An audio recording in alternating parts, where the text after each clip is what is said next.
Hello, my friends, and welcome again to the Complete Java Developer course. We have seen the different types of streams, and in this video, we will start creating the streams and dealing with the different types of streams. So, use the character stream classes when working with characters or strings, and use the byte streams classes when working with bytes and other binary objects.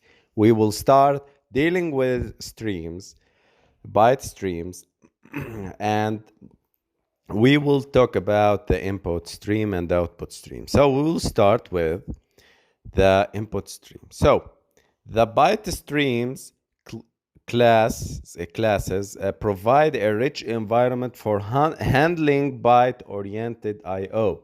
So what does this mean?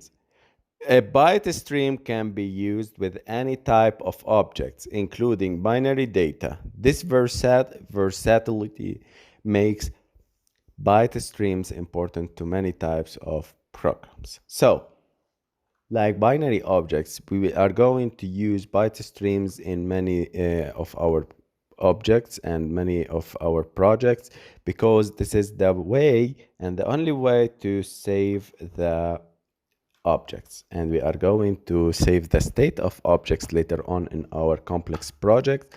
So we are interested in learning first of all the streams. So input stream, as I told you, there is input stream and output stream, and we have learned about the input and output. So when you are reading, you need an input stream. When you are writing, you need output stream. So input stream is an abstract class that defines Java's model of streaming byte input. All of the methods in this class will throw an IO exception on error conditions. So let's run and let's create an input stream and see how it works with its methods.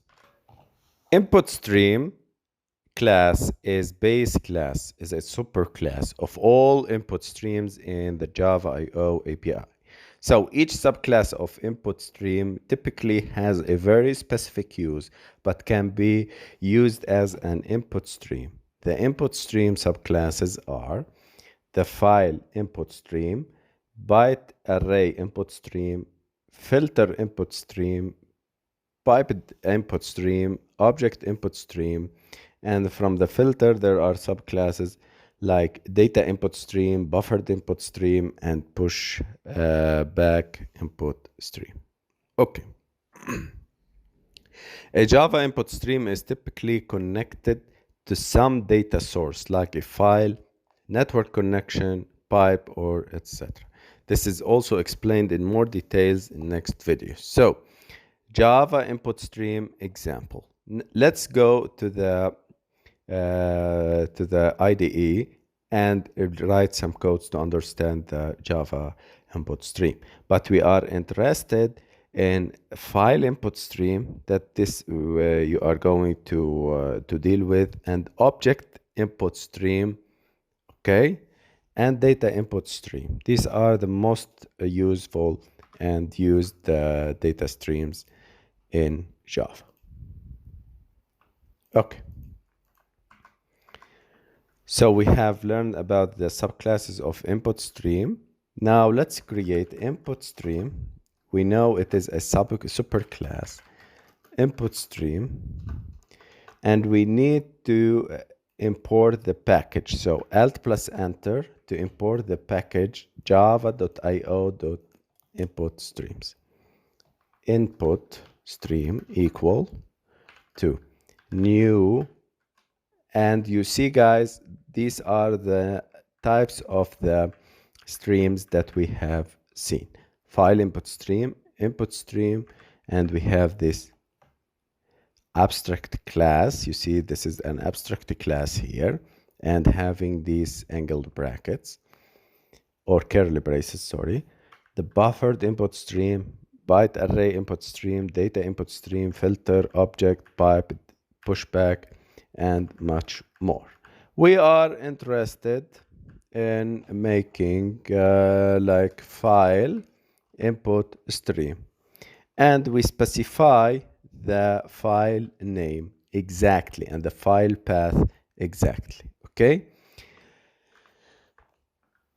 and here you need to pass the string path. So the string path of the file would be like the directory. So if I go to C, this PC C, I go to I will create a folder called data, and inside data I created a text field, text file. It's called input-text plus, let me increase this, input-text.txt. So I will open it and I typed welcome to our complete Java course. Okay, I need to read this text inside our Java program. So I specify here the path of the file. We start, since it is in C, so I start C, 2 points, and the directory, it is data, and it is directory means folder, and it is its name input dash text dot txt. You specify the extension also. Okay, now we need to read the data from this file. So since it is an input stream, we can read objects, but I will show you the importance of input streams, like we can read objects and characters or strings. Okay, later on in the next videos we are going to see the input stream with objects, but I will show you till now. I will create an int and data equal to input stream dot read. I will read the string from the file. Okay, so we are going to read the file called input dash text.txt, and we will display them using the input stream. While data does not equal to -1. Remember, while dealing with input stream.read, it returns an int, and when finishing the reading, data would be equal -1. So I'm telling here Java that, hey, whenever there is a new string or new character or other characters, or there is anything to be read, do something here. So data, I need system.out.print, and I need to put data. There is one trick here. I will mark it, and I will show you after the run how to solve it. Data equal to input stream dot read, and this way we are reading the data. Now always don't miss to close the input stream after running. Let's run and see. And here we go. I need to print ln. Let me run and see. There are numbers, but we have typed the string like we have done in input dash text.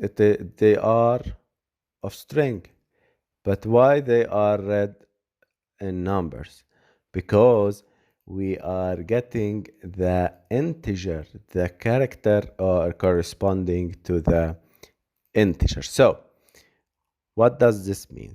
If we go to the ASCII table and search for 119, it would be W. If we search for 101, it would be E.